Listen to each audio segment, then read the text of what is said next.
Bom dia, queridos. Mensagem do professor Vicente.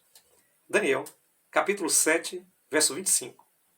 Proferirá palavras contra o Altíssimo, magoará os santos do Altíssimo, cuidará em mudar os tempos e a lei, e os santos lhe serão entregues em mãos por um tempo, 2 tempos e metade de um tempo.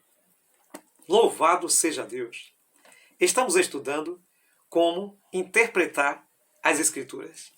O tema desta semana, a Bíblia e as profecias.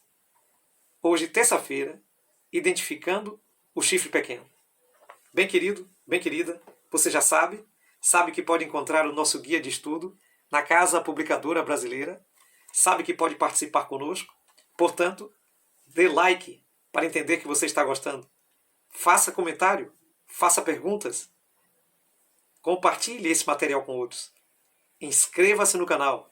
É importante inscrever-se no canal. Bem, o tema nos chama a atenção para algo gravíssimo. E o autor introduz da seguinte forma.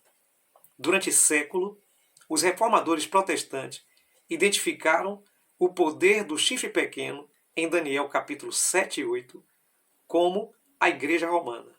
Por quê? Bem, realmente é uma informação gravíssima e para responder essa pergunta, nós vamos dividir esse momento nosso aqui em 2 partes. Primeiro, eu vou chamar de testemunho da Bíblia. E o segundo, eu vou chamar de testemunho da história. Bem, o testemunho da Bíblia é o seguinte.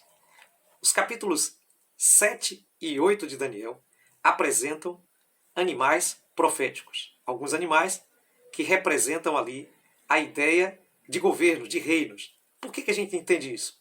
Porque lá em Daniel 7, versículo 17 e versículo 23, nos diz que os animais simbolizam reinos. Os animais são reinos. Bem, posto assim, podemos entender que no capítulo 8, alguns deles são identificados por nome. No capítulo 8, verso 21 e verso 28, nós vemos ali que o carneiro é identificado como os Medo-Persa e o bode como a Grécia. Bem, posto assim, nós já temos 2 nomes na profecia. Então entendemos que o capítulo 7 de Daniel e 8 apresentam animais proféticos que simbolizam reinos que iriam dominar o mundo. Bem, entendendo dessa forma, seguindo os capítulos, encontramos que na sucessão desses animais, primeiramente, no capítulo 7, o leão, que só pode ser símbolo de Babilônia, porque é identificado pelo próprio profeta Daniel como o reino presente no seu tempo. Depois, então, nós temos o urso, que é o reino de Medo e Pérsia, que sucederam a Babilônia. Depois, então, nós temos o leopardo, que é o reino da Grécia, que venceu os persas. E depois da Grécia temos um animal terrível, que a Bíblia não menciona o nome. Mas depois da Grécia, um poder hegemônico terrível, que conquista o mundo, tem que ser Roma. Então, sucessivamente, nós temos Babilônia, Medopécia, Grécia e Roma. Então são 4. Do animal terrível, surgem alguns chifres, que também são identificados como reinos. O animal terrível tem 10 chifres, então aparece um chifre menor que cresce, e dos 10 ele derruba 3. E ele se torna um poder hegemônico sobre os demais. Bem, esse é o testemunho da Bíblia. O autor da lição identifica que o chifre pequeno de Daniel, capítulo 7, e de Daniel, capítulo 8, por terem as mesmas características, 7 características em comum, são os mesmos poderes. Tá certo? Bem, sendo assim, que poder seria o chifre pequeno? Agora veremos o testemunho da história. A história realmente confirma que o reino de Babilônia foi sucedido pelos reinos dos Medo-Persas e que os reinos dos Medo-Persas foram sucedidos pelos gregos e que depois do reino de Alexandre, que então fez um grande reino universal, mas que durou pouco, veio então, mais tarde, o reino de Roma. Então, nós temos Babilônia, Medopécia, Grécia e Roma. Esses são os impérios universais. Depois do Império Romano, depois de Roma, o que veio?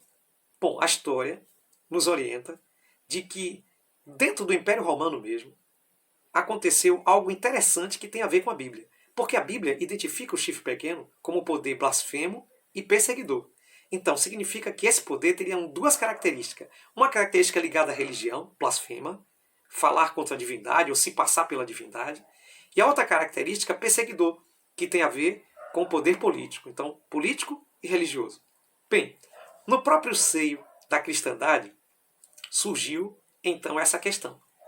Em Roma, até o ano 313, o cristianismo era impopular e perseguido pelo Império Romano. Mas quando Constantino tomou o poder, ele fez o chamado Édito de Milão, que deu liberdade aos cristãos. Com isso, mais tarde, em 380 para 390, o imperador Teodósio oficializou o cristianismo como a única religião do império. Então ninguém poderia ser de outra religião a não ser do cristianismo de Roma. Um detalhe importante: cristianismo de Roma. Mais tarde, o Império Romano do Oriente, pela pessoa de Justiniano, o imperador, houve um decreto que, em 533, fez do Papa o chefe de todas as igrejas. E quem não quisesse se submeter a isso, então passava por uma perseguição. Bem, aí começa o que nós queremos chamar a atenção. Mas isso se torna muito mais acirrado já lá mais tarde, na Idade Média, entre o século X e o século XII, surge um tribunal chamado Santa Inquisição. E esse tribunal ele faz um trabalho completamente contrário aos ensinos de Cristo, porque a igreja matou, a igreja perseguiu, a igreja confiscou bens, a igreja torturou por meio da Santa Inquisição. Bem, isso nos leva a crer que este poder de Roma se encaixa perfeitamente na profecia. Até porque o apóstolo Paulo havia orientado na carta aos Tessalonicenses que dentro mesmo da igreja surgiria um poder chamado apóstata e que se sentaria no trono de Deus, lá na segunda carta a Tessalonicenses, capítulo 2. Então, queridos, juntando todas essas informações, chegamos à conclusão de que, de fato, o papado romano é o chifre pequeno.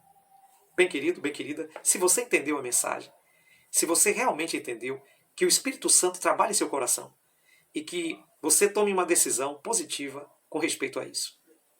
Ore comigo. Eterno Deus, me ilumina e me ajude a crer nas profecias em nome de Jesus. Amém.